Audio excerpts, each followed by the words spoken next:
ইসলামের মধ্যে যে মৃত্যু রয়েছে সেই মৃত্যুর পরে আপনাকে কবরস্থ করা হবে।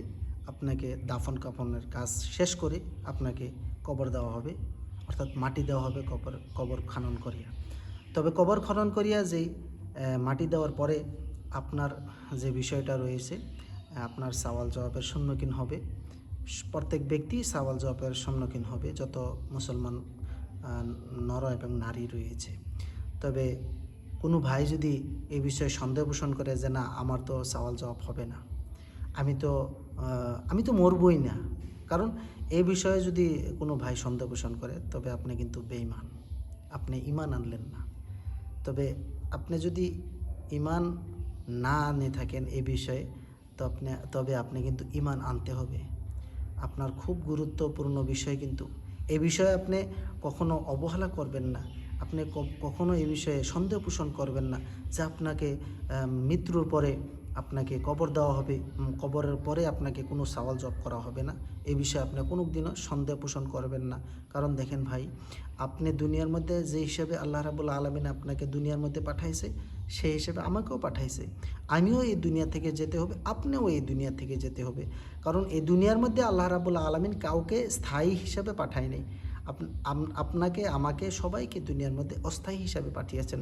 আর এই দুনিয়া থেকে আল্লাহ রাব্বুল আলামিন যে একদিন লয়ে যাবেন, চলিয়া হযরত আজরাইল আলাইহিস সালামকে যে পাঠায়া আপনাকে এই দুনিয়া থেকে নেওয়া হবে, সেই বিষয়টা কিন্তু আল্লাহ তাআলা ক্লিয়ার করে দিয়েছেন। তবে আমরা যদি সেই বিষয়ে বিশ্বাস নাও করি, আমরা ধরলাম সেই বিষয়ে বিশ্বাস করলাম না, কিন্তু আল্লাহ রাব্বুল আলামিন এই বিষয়ে বিশ্বাস করেন আর না করেন, কিন্তু আল্লাহ যেটা বলে দিয়েছেন সেটা কোনো দিনও আল্লাহ রাব্বুল আলামিন উঠায় লইবেন না। আল্লাহ তাআলা যেই বিষয়ে ওয়াদা করে ফেলেছেন, এই বিষয়ে কিন্তু মজবুত ওয়াদা করেছেন। আপনি চাই বিশ্বাস করুন, চাই না করুন, আল্লাহর আসে যায় না। তবে আপনার কর্তব্য হলো, আপনি যে আল্লাহ তাআলা আপনাকে দুনিয়ার মধ্যে পাঠাইছে আর আল্লাহ তাআলা বলে দিয়েছেন যে আপনি দুনিয়া থেকে চলে যাইতে হবে, সেই বিষয়টা কিন্তু একদম কনফার্ম। আপনি বিশ্বাস করুন আর না করুন, কিন্তু আল্লাহ তাআলা বলে দিয়েছেন কনফার্ম হিসাবে আপনি যাইতেই হবে। তারপরে বিষয়টা হলো যে আপনি দুনিয়া থেকে যাওয়ার পরে আপনি যে কবরস্থ হবেন, কবরের মধ্যে আপনাকে সওয়াল জবাব করা হবে। আপনি সেই সময়টা থাকবে আসর ওয়াক্ত।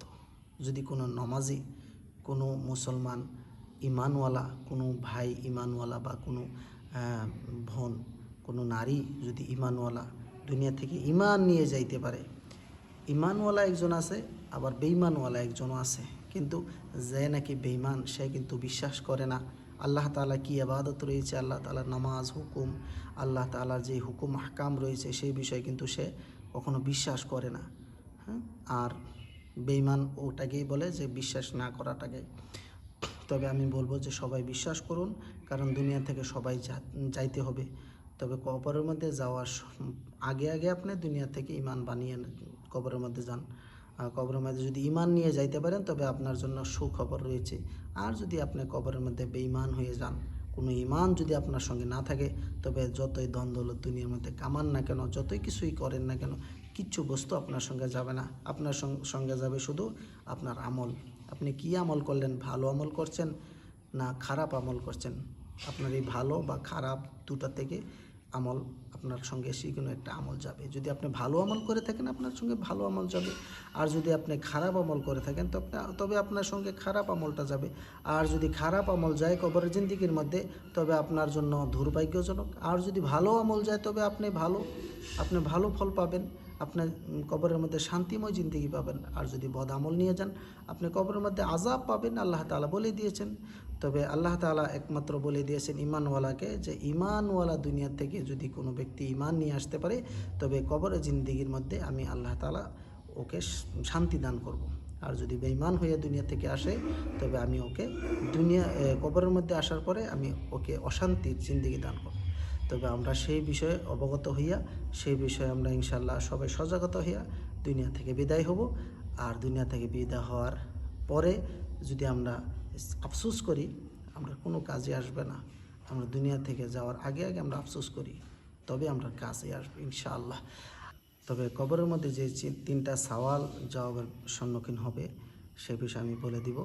যে আপনাকে সর্বপ্রথম বলা হবে যে আল্লাহ তাআলা আপনার কি হয়, আপনি আল্লাহ তাআলাকে চেনেন? তবে আপনি বলতে হবে। যদি দুনিয়া থেকে আপনি মুখস্থ করে যান, কিন্তু কবরে জিন্দেগির মধ্যে যদি আপনি ঈমান না নিয়ে যান, যতই মুখস্থ করেন ভাই কাজে আসবে না। তারপরে আপনার দিন কি ছিল, আপনার দিনটা কি ছিল, ইসলাম ছিল না গায়র ইসলাম ছিল, আপনার সেই বিষয়ে জিজ্ঞাসা করা হবে। তৃতীয় নাম্বার প্রশ্ন করা হবে যে আপনি কোন নবীর উম্মত, আপনি ওই নবীটাকে চিনেন নাকি। এই বিষয়ে তিনটা বিষয় যদি আপনি ক্লিয়ার হয়ে যান, তবে আপনি জান্নাত পাবেন। কবরে জিন্দেগির মধ্যে আপনার সুখ শান্তি চলে আসবে। আর যদি আপনি তিনটা বিষয় একটা বিষয় বলতে না পারেন, তবে আপনার জন্য মানে দুঃখের জিন্দেগি চলে আসবে। তবে আমি বলবো সবাইকে যেন কবরে জিন্দেগির মধ্যে সুখের জিন্দেগি হয়, জান্নাতওয়ালা জিন্দেগি হয় ইনশাআল্লাহ। সবাই ওই বিষয়ে কামনা করব। আর সবাই ইনশাআল্লাহ দুনিয়া থেকে নেক আমলগুলো করে যাব ইনশাআল্লাহ।